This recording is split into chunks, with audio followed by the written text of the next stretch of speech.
Welcome to Courageous Conviction. Remember that Jeff and I record each Saturday 5 episodes. So please hit the like button, subscribe so you catch all 5 episodes. We usually start out with one theme or topic. We have to go down a lot of rabbit holes to really understand it. Some things are more sensitive than others right now, what's going on in the world. So hit the like button, subscribe, and let's jump into this video.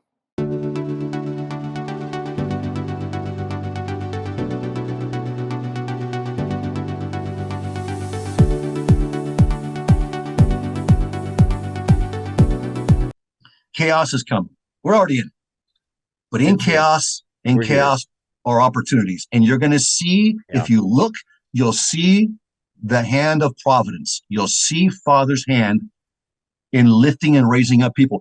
I could sit and start naming names right now. You know, you can start saying, and don't look for some great Messiah type of a person to stand up. It's going to be your simple people like Elon Musk who defend freedom right now. You know, and with X, and he's under a lot of scrutiny for that. In fact, the World Economic Forum is talking about how they're going to ban X because they cannot have this platform, this freedom of speech. You know, you're going to have people that are going to stand up. You could even go back and argue, hey, anybody that's standing up to defend freedom, that Constitution right now, is somebody that God put here on this time right now for that purpose. Because we take away that Constitution, Jeff, then okay, we can say that Father's plan will not be interrupted. Great. The Lord will come. The Lord will redeem his people. But Satan can cause that the Lord can redeem much fewer people than he would like to. And that's where he can frustrate the plan, right? Take a lot longer to get there. You know? It take a lot longer to get there. And the church is going to have a heck of a time existing if they don't have a constitution that defends that right. You know, even in Ecuador, we found out during COVID, everybody thought it was their right, that it was in their constitution. Well, they had a leader on that social 21st century, that group that came out of that whole Sao Paulo Forum in 1990, Correa, who changed the Constitution for like the 27th time, and in that they found out during COVID that their religious freedom is not a right anymore, it's a privilege, and it can be suspended and taken from them whenever they want to. And that's what's going to happen to us too if we don't defend the Constitution. So how do we go about doing it? Like Jeff was talking about, you don't stand up in sacrament every week and talk about it. Is it something that we should talk about? Yes. But we need to connect with the Spirit in how we do it in a way that people can grow on that and want to support that. Like the Book of Mormon. Find natural ways to draw people back to Christ, because the real message there when it comes to even politics, once you start reading the Book of Mormon and once you start understanding the real gospel of Jesus Christ, there's going to be,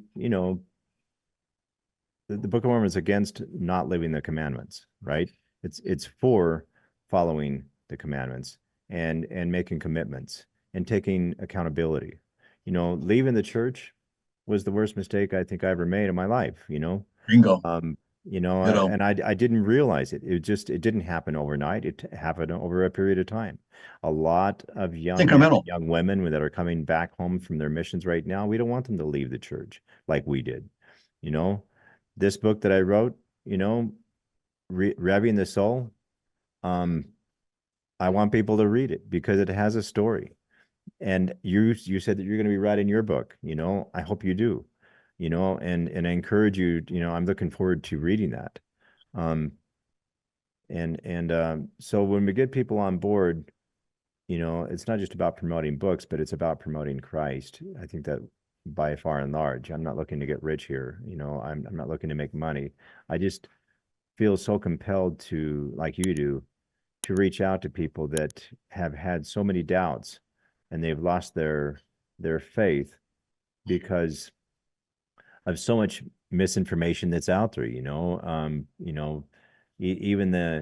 don't want to get into the specifics there, but there's a lot of stuff that's out there against the church right now, against Joseph Smith. And you've got to be able to look at it with different eyes, and you got to be able to research. There's a lot of really good stuff that's out there, Joseph Smith papers, and you've got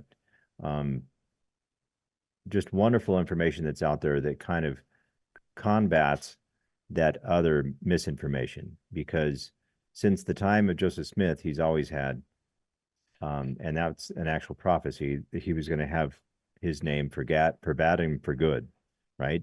There's a lot of for bad that's out there, and people that had left the church during his time even, had written things down that now we look at, secular historians that are using that against Joseph Smith and the church by saying, okay, well, here's something I found, from a long time ago that must be true.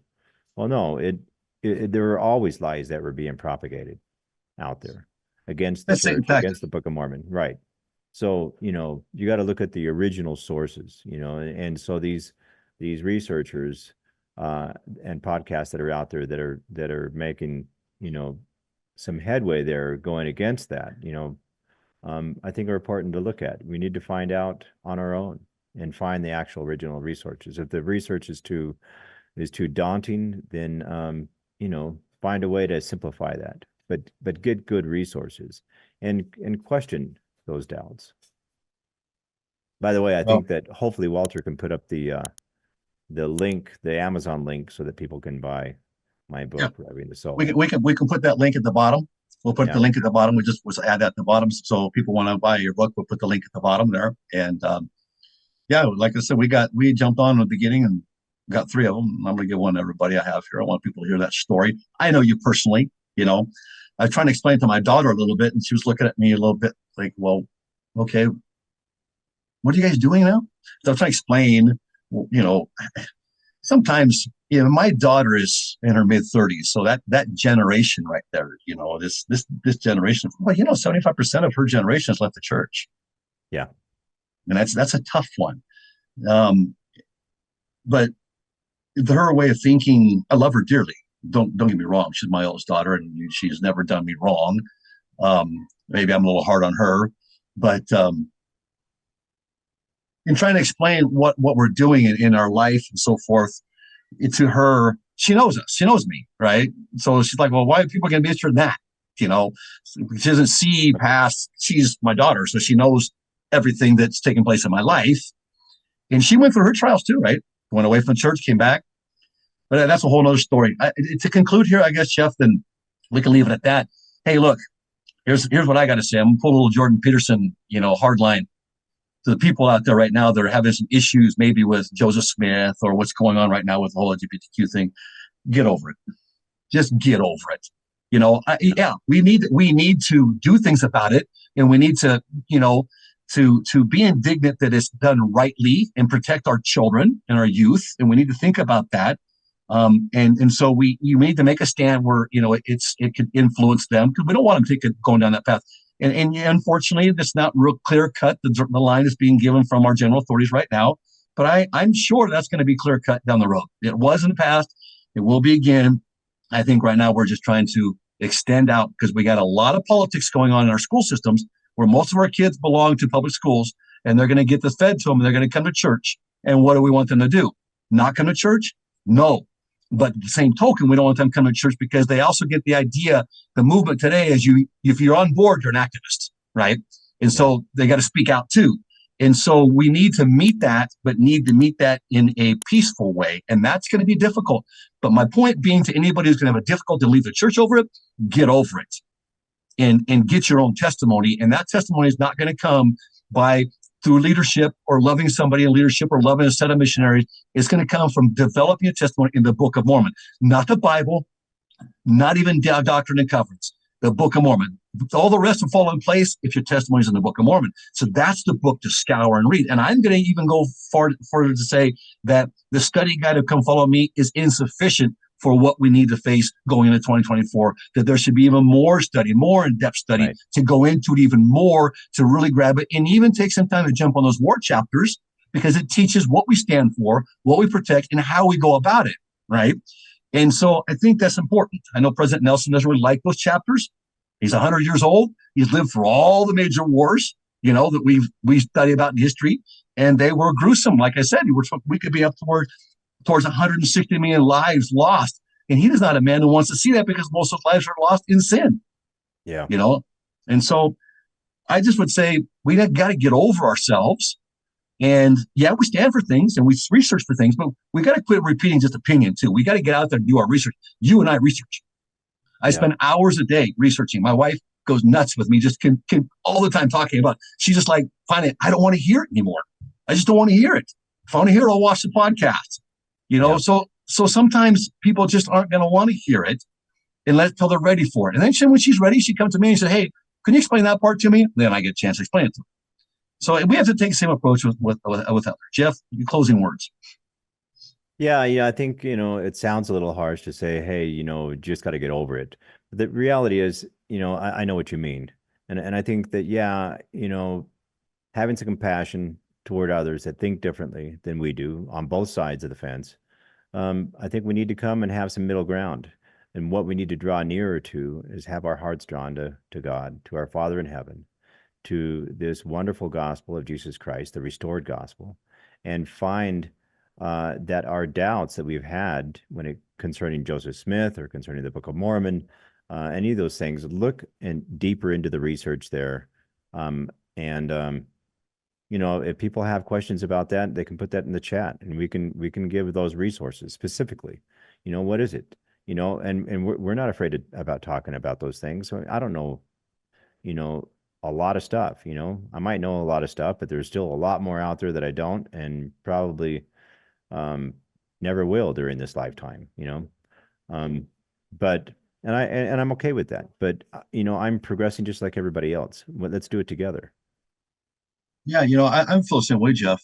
I don't feel like I know everything. What I know well, because I research it and I want to know it well, right? So I have that confidence. Like if I want to talk or teach somebody, I need to know it. But there's a lot out there that I still want to learn and can learn, and all of us can. Right? And so, that's a humble part of just being teachable still. Being confident, teachable. Maybe someday we can have that second witness. Hey, Courageous Conviction. It's great being with you again another Saturday morning. Please do us a favor. We want to do this channel. Jeff and I enjoy having conversation every week. That's true. But we're doing this because we want to try to help you in any way, shape, or form we can to not go down the path we went. It was a wrong path. The pasture's not greener on the other side. It's definitely not. Jeff and I can both attest to that. And we tried really hard to find the green pasture that we thought was out there. And it's like finding the pot at the rainbow. You just keep going and going and going. And it just pulls you further and further away. And that's Satan's tactics. Right here at home are the roots. Right here at home in the Book of Mormon is where you're going to find that peace. And even at church right now, even though it's difficult, and I find it difficult too, because of the transition and what's going on in our world right now, you're still going to find it in this gospel. And the Lord will work things out in time. We just got to keep our eyes open, take our head out of the sand, and do our part. We need to be responsible, right? We got to take responsibility. That's what we were called for today. You remember the church, you have a covenant. Well, that covenant is to defend our Savior. Especially today, people need that to know that He is the source of healing. That atonement it's enabling. And I promise you that if we don't veer from that path, there's a girl I work with in our team down there in Ecuador. She always said, Brother Newbert, there is no other path. There's no other way. And that's true. There is no other way that can bring you peace of mind outside of this gospel. We know that. Courageous Conviction. We'll see you next Saturday. Over and out. Over and out.